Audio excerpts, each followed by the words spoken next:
예레미야 37장 1절에서 마지막 21절까지 말씀 볼 때에 제가 석절 읽고 우리 성도님들께서 한 절 읽고 교독하겠습니다. 예레미야 37장 제가 먼저 석절 읽습니다. 요시아의 아들 시드기야가 여호야김의 아들 고니야의 뒤를 이어 왕이 되었으니 이는 바빌론의 느부갓네살 왕이 그를 유다 땅의 왕으로 삼았음이었더라. 그와 그의 신하와 그의 땅 백성이 여호와께서 선지자 예레미야에게 하신 말씀을 듣지 아니하니라. 시드기야 왕이 셀레마의 아들 여후갈과 마아세야의 아들 제사장 스바냐를 선지자 예레미야에게 보내 청하되 너는 우리를 위하여 우리 하나님께 기도하라 하였으니 그때에 예레미야가 감지치 아니하였으므로 백성 가운데 출입하는 중이었더라. 바로의 군대가 애굽에서 나오매 예루살렘을 에워쌌던 갈대아인이 그 소문을 듣고 예루살렘에서 떠났더라. 여호와의 말씀이 선지자 예레미야에게 임하여 이르시되 이스라엘의 하나님 여호와께서 이와 같이 말씀하시니라. 너희를 보내어 내게 구하게 한 유다의 왕에게 아뢰라. 너희를 도우려고 나왔던 바로의 군대는 자기 땅 애굽으로 돌아가겠고 갈대아인이 다시 와서 이 성을 쳐서 빼앗아 불사르리라. 여호와께서 이와 같이 말씀하시니라. 너희는 스스로 속여 말하기를 갈대아인이 반드시 우리를 떠나리라 하지 말라. 그들이 떠나지 아니하리라. 가령 너희가 너희를 치는 갈대아인의 온 군대를 쳐서 그 중에 부상자만 남긴다 할지라도 그들이 각기 장막에서 일어나 이 성을 불사르리라. 갈대아인의 군대가 바로의 군대를 두려워하여 예루살렘에서 떠나매 예레미야가 베냐민 땅에서 백성 가운데 공급을 받으려고 예루살렘을 떠나 그리로 가려 하여 베냐민 문에 이른즉 하나냐의 손자여 셀레마의 아들인 이리야라 이름하는 문지기의 우두머리가 선지자 예레미야를 붙잡아 이르되 내가 갈대아인에게 항복하려 하는도다. 예레미야가 이르되 거짓이다. 나는 갈대아인에게 항복하려 하지 아니하노라. 이리야가 듣지 아니하고 예레미야를 잡아 고관들에게로 끌어가매 고관들이 노여워하여 예레미야를 때려서 서기관 요나단의 집에 가두었으니 이는 그들이 이 집을 옥으로 삼았음이더라. 예레미야가 독공 시온 중동에 들어간 지 여러 달 만에 시드기야 왕이 사람을 보내어 그를 이끌어내고 왕궁에서 그에게 비밀이 물어 이르되 여호와께로부터 받은 말씀이 있느냐.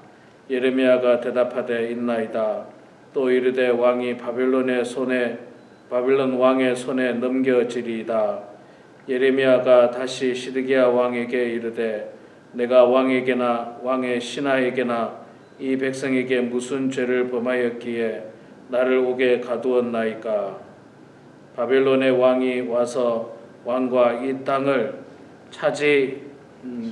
치지 아니하리라고 예언한 왕의 선지자들이 이제 어디 있나이까. 내 주 왕이여 이제 청하건대 내게 들으시며 나의 탄원을 받으사 나를 서기관 요나단의 집으로 돌려보내지 마옵소서. 내가 거기에서 죽을까 두려워하나이다. 이에 시드기야 왕이 명령하여 예레미야를 감옥들에 두고 떡 만드는 자의 거리에서 매일 떡 한 개씩 그에게 주게 하며 성중에 떡이 떨어질 때까지 이르니라. 예레미야가 감옥들에 머무느라. 아멘. 네, 오늘 금요일 이 아침에 또 나오신 우리 사랑하는 장로님, 권사님 축복하고 환영합니다. 오늘도 하나님을 의지하는 귀한 하루 되시기를 소망합니다. 자, 오늘 예레미야서 37장 말씀 읽었습니다. 37장 말씀은 또 36장하고 또 시대 배경이 좀 틀리죠. 36장 우리 어저께 말씀은 그 요시야 왕의 아들 여호야김 제 4년에 있었던 일이고, 오늘 말씀은 다시 요시야의 아들 시드기야가 왕이었을 때 있었던 내용입니다. 그러니까 또 시대가 꽤 지났어요. 그 시드기야 왕 앞에 여호야김 왕이 아니고 여호야김 왕 아들 여호야긴이 왕을 하고 또 시드기야 왕을 하니까 그 사이에 왕이 한 명 더 있었습니다. 물론 그 왕은 3개월밖에 못하죠. 여호야김이 11년하고 여호야긴 그 아들이 3개월하고 다시 시드기야가 왕이 되는데, 시드기야가 왕이 되는 것은 하나님의 어떤 뜻이 아니라 오늘 말씀해 보니까 바벨론 느부갓네살 왕이 그를 유다 땅의 왕으로 삼았음이었더라. 하나님께서 세운 왕이 아니고 바벨론 왕이, 시드기야 왕이 말 잘 듣게 생겼거든요. 말 잘 들을 것 같아가지고 시드기야를 유다의 왕으로 삼았습니다. 여호야긴 왕은 폐위해버리고 왕이 됐습니다. 자, 그런데 이 바벨론의 느부갓네살 왕은 시드기야를 왕으로 세울 때는 그 이유가 뭡니까? 말 잘 들으라는 거죠. 내 말 잘 들으라. 그러면 너 왕으로 계속 있게 해주겠다. 이런 뜻에서 왕을 삼았는데, 이 시드기야 왕이 바벨론의 느부갓네살 왕의 말을 듣지 않습니다. 말을 듣지 않고 하나님 말씀을 들었으면 좋았을 텐데 안타깝게도 하나님 말씀도 안 듣습니다. 그럼 이 시드기야 왕은 누구 말을 듣느냐? 애굽 왕의 말을 듣는 거예요. 애굽 왕의 말. 그래서 애굽을 의지하려고 합니다. 애굽을 의지하려고 하고 애굽에게 도움을 청하죠. 애굽에게 도움을 청하고 또 도움을 청했더니 5절에 보니까 바로의 군대가 애굽에서 나오매 예루살렘을 에워쌌던 갈대아인이 그 소문을 듣고 예루살렘에서 떠났더라. 효과가 있어요. 재미난 사실은 애굽 왕에게 우리 좀 도와주세요 이렇게 했더니 애굽 왕이 그래 도와주마 하고 군대를 이끌어서 출정한다 하는 소식을 들으니까 예루살렘을 에워싸고 있던 바벨론 군인들이 일단 후퇴를 하는 겁니다. 일단 후퇴. 그러니까 아마 시드기야 왕은 역시 내가 좋은 판단을 했어 그렇게 생각하겠죠. 근데 그건 일시적인 것뿐이에요. 일시적인 것뿐입니다. 여러분, 이게 지금 우리 현대에도 비슷하지 않습니까? 현대도 비슷해요. 지금 정치적인 문제에서 제가 좀 말씀드린 그렇습니다만, 우크라이나와 러시아가 전쟁한 지가 이제 1년이 훨씬 넘었죠. 훨씬 넘으니까 우크라이나를 지원하던 우방국들도 이제는 뭐라 해야 됩니까? 이제는 지겨워요, 사실. 그게 이제 지겨워서 빨리 전쟁을 끝내고 싶어요. 주변 나라들이 빨리 적당히 협상을 해서 빨리 끝내라. 지금 실제로 그렇게 하고 있습니다. 그렇게 지금 협상도 하고 있고 주변 나라들이 하고 있어요. 왜 그러냐면 어쨌든 계속 돈이 들어가지 않습니까? 미국도 우크라이나를 도와주는데 계속 돈 들어가잖아요. 옛날에는 이라크 전쟁이나 이럴 때 돈만 들어갔습니까? 군인이 들어갔잖아요. 군인 들어가고 미국 군인도 죽고 그러니 무슨 유익이 있습니까? 물론 거기서 영향력을 발휘하겠지만 애굽도 마찬가지예요. 애굽도 이스라엘이 애굽 보고 도와달라 그랬어요. 애굽도 도와주는 척합니다. 도와주는 척해요. 근데 결국에는 애굽도 도움이 안 돼요. 오늘 하나님께서 예언의 말씀을 하십니다. 애굽도 도움이 안 될 거고 결국엔 바벨론의 느부갓네살 왕이 예루살렘 성을 함락하고 말 것이다. 그렇게 말하고 실제로 바벨론은 애굽까지 쳐버립니다. 그만큼 이 강력한 힘을 가지고 있기 때문에 사실 애굽은 도움이 안 돼요. 또 설령 순간적으로 도움이 된다 할지라도 그게 공짜로 됩니까? 세상 일이 이게 특히 국가 간의 어떤 이 돕고 도와주는 게 공짜로 되겠습니까? 공짜로 안 됩니다. 절대로 공짜로 안 돼요. 뭔가 요구하는 게 있습니다. 뭔가 요구하는 게 있어요. 정말 무료로 해주면 좋겠지만 그렇게 국제 정세가 그렇게 그렇게 온정주의에 있지는 않아요. 우리 일상에서도 비즈니스라는 게 말 그대로 비즈니스 아닙니까? 주는 게 있으면 받는 것도 있어야지. 이게 비즈니스지. 무조건 주기만 하면 이건 비즈니스가 아니고 그냥 구호단체죠. 돕는 거. 자, 여러분, 신앙은요, 우리의 의지와 굉장히 관계가 있습니다. 무슨 말이냐면, 우리가 어떤 의지를 가지고 누구를 의지하느냐, 어떤 뜻을 가지고 누구를 의지하느냐, 그게 굉장히 중요해요. 물론 우리 그리스도인들은 다 아시다시피 하나님을 의지해야 됩니다. 하나님을 믿고자 하는 의지도 내가 있어야 돼요. 내가 하나님 믿겠다. 하나님을 의지하겠다. 그런 믿음 가지고 신앙생활을 해야지. 그냥 하나님 그냥 내가 가끔 일주일에 한 번씩 나가서 한국 사람들 얼굴이나 보고 목사님의 좋은 말씀이나 듣고 이거는 하나님을 전적으로 의지한다고 볼 수가 없습니다. 의지한다고 볼 수가 없고 그 사람은 또 다른 무언가를 의지하게 될 겁니다. 자기가 가진 돈을 의지한다든지 혹은 자기가 가지고 있는 명예를 의지한다든지 이런 것들을 의지할 거예요. 그런데 우리 성도님들 연세 많은 분들 보시면 아시겠습니다만 이제 나이가 많으면 몸이 약해지잖아요. 몸이 약해지면 돈도 소용이 없어요. 돈도 소용이 없어요. 돈 아무리 많아도 안 되더라고요. 어저께 이번 주에 이슈가 됐던 뉴스가 하나 있었죠. 침몰한 타이타닉호를 구경하기 위해서 엄청나게 많은 돈을 들이고 잠수함을 타고 이 바닷속으로 들어갔던 사람이 죽었다. 이제 죽었을 것으로 추측하죠. 그 부서진 잔해가 이제 찾음으로 말미암아서 죽었다는데 그 안에 있는 사람들은 어마어마하게 부자들이에요. 어마어마하게 부자들이라고 하더라고요. 이거는 우리가 상상도 할 수 없는 부자들인 거예요. 그들은 돈을 가지고 자기가 해보고 싶은 거 다 해본 것 같아요.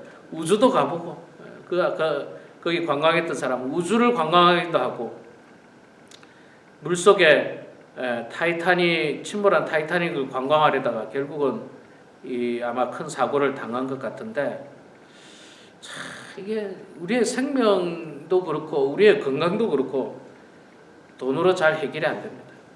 돈으로 해결이 안 돼요. 특히 우리 미국은 감사하게도 돈 없어도 수술해 주잖아요.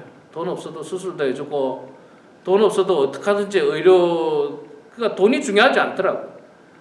한국은 아직도 돈이 없어서 수술 못하는 경우가 있는 것 같아요. 정확하게 몰라도 돈이 없어서 수술 못하거나 돈 때문에 수술을 포기하거나 이런 일들이 많은데 미국은 그렇지 않잖아요. 그러니까 돈이 중요하지 않아요. 그런데 세상 사람들 중에는 돈을 의지하려고 하는 거예요. 돈을 의지하는 거예요.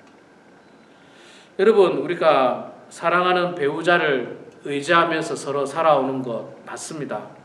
귀하고 아름다운. 그런데 배우자가 영원하진 않잖아요. 안타깝지만 영원히 함께하면 좋겠지만 영원하진 않아요. 언젠가 하나님이 부르시게 되면 또 이별의 순간을 맞이하게 됩니다. 아프지만 이 수십 년 같이 살아온 배우자와 이별한다는 게 사실 우리가 나이가 들면 들수록 배우자를 굉장히 의지하는 게 맞거든요. 저도 집사람 의지하고 집사람도 저를 의지하면서 이렇게 서로 살아가는 겁니다. 그런데 그게 안타깝지만 영원하지도 않고 완전하지도 않아요. 제가 감기가 걸려도 있잖아요. 집사람이 해줄 수 있는 거는 크게 없어요, 사실. 아픈 건 결국 나예요. 이거 어떻게 해주지 못해. 내가 사랑하고 의지하고 도움을 받으려고 하지만 대신 아파주지도 못하고 그저 이제 식사를 제공한다든지 약을 제공한다든지 그 정도지 대신 아파주지도 못하고 낫게 해주지도 못해요. 말하자면 배우자도 영원하지 않고 완전하지 않습니다. 돈도 마찬가지고. 여러분, 목회자도 있잖아요. 목회자도 완전하지 않습니다. 영원하지도 않고. 그러니까 목회자도 의지의 대상이 아니에요. 우리가 의지하고 우리가 믿고 따라야 할 분은 누군가? 오직 하나님 한 분이다.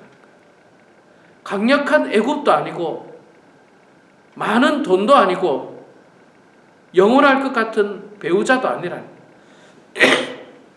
뭐 요즘에 우리 어르신들이야 그런 분들이 별로 없습니다만 요즘 젊은 사람들은 또 얼마나 배우자들과 쉽게 헤어집니까? 얼마나 쉽게 헤어져요. 그러니까 영원하지 않는 거예요. 그러니까 우리는 영원하고 완전한 하나님을 의지해야 됩니다. 영원하고 완전한 하나님. 그리고 그 하나님은 이 땅에서의 나의 삶뿐만 아니라 내가 이 땅의 삶을 다하고 하나님 앞에 갔을 때 영원한 삶도 책임져 주시는 분이 바로 하나님이십니다. 그러니까 우리가 하나님을 의지하는 게 지극히 당연해요. 시드기야 왕이 지금 애굽을 의지할 게 아니고 바벨론의 느부갓네살 왕에게 아부하고 그 왕을 의지할 게 아니고 하나님을 의지해야 되죠.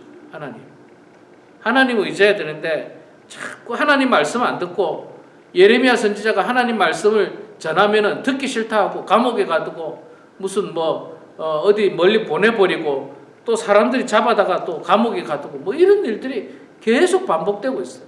듣기 싫다는 거예요. 자꾸만 하나님 말씀을 들어야 되는데 듣기 싫다는 거예요. 듣기 싫고 나는 내가 가진 힘을 의지하겠다는 거예요. 애굽이라는 힘. 우리 사랑하는 성도 여러분, 아마 우리 성도님들은 이제 연세가 있으셔서 다 아실 거예요. 야, 이게 돈도 필요 없고 명예도 필요 없다는 것을 이제 몸소 깨달으실 거예요. 이거 다 부질없구나. 또 안타깝지만 배우자를 먼저 떠나 보내신 분들은 제 이야기를 더 공감하실 거예요. 영원하지 않는 거예요. 영원할 것 같았는데 영원하지 않는 거예요. 그러면서 이제 남은 거는 하나님 한 분밖에 없어요. 조금이라도 신앙생활 했던 분은 자식들 다 떠나잖아요. 자식들이 뭐 영원히 나를 뭐 어떻게 해주겠습니까? 그저 뭡니까? 안부 전화하고 그냥 마음으로 부모님을 섬기고 사랑할 뿐이지 어떻게 해주지 못해요. 대신 살아주지도 못하고 아파주지도 못하고. 그러면 결국 하나님밖에 안 계시다는 거예요. 하나님. 지금 이스라엘에 의지할 게 뭐가 있습니까? 애굽, 바벨론, 뭐 그들의 군사력 아무것도 없어요. 하나님밖에 없다는 거예요. 여러분 목회도 마찬가지더라고요. 목회가 참 어떨 때 굉장히 외로워요. 굉장히 외로워요. 성도님들과 함께 어떤 경우에는 수년 동안 함께 신앙생활하는 경우도 많습니다. 그런데 때로는 그 성도님도 영원하지가 않더라고요. 뭔가 문제가 생겨가지고 오해가 생기고 갈등이 생기면 뭐 금방 떠나는 거예요. 그냥 헌신짝 버리듯이 그냥 떠나는 경우들이 허다하잖아요. 우리 이민교회 얼마나 허다합니까? 그럴 때마다 이 무너지는 마음을 어찌 감당하기가 쉽지 않습니다. 사실. 그렇기 때문에 목회자도 있잖아요. 성도를 의지하는 게 아니라 오직 하나님만 의지하고 나아가는 거예요. 오직 하나님만 의지하는 거예요. 하나님 말고는 나에게 위로를 줄 분도 없고 하나님 말고는 나에게 힘을 줄 분이 없어요. 영원하지 않아요. 세상 어떤 것도 영원하지 않습니다. 그런데 하나님은 영원하십니다. 영원히 우리와 함께 하시고 우리를 도와주시고 우리를 선한 길로 인도하시는 분이 바로 하나님이십니다. 그 하나님을 오늘도 믿고 의지하시고 기도하는 그런 여러분들 되시길 주의 이름으로 축원합니다. 기도하겠습니다. 사랑의 아버지 하나님, 은혜를 감사합니다. 저희들을 주님 사랑하여 주셔서 오늘도 이렇게 새벽에 주님 제단에 나오게 하시니 감사합니다. 하나님 아버지, 저희들이 주님 제단에 나오게 된 것은 세상에 그 어떤 것도 의지할 것이 없음을 고백하면서 우리는 오직 하나님 한 분을 바라보고 하나님을 의지하고 하나님을 믿고 나아가기를 소망하면서 이 아침에 나왔습니다. 아버지 하나님, 저희들의 믿음을 주님께서 기쁘게 받아주시고 저희들의 이 귀한 믿음이 변하지 않도록 도와주시고 남은 여생 한평생 하나님만 의지하고 하나님만 바라보는 저희들 다 될 수 있도록 주님 도와주시옵소서.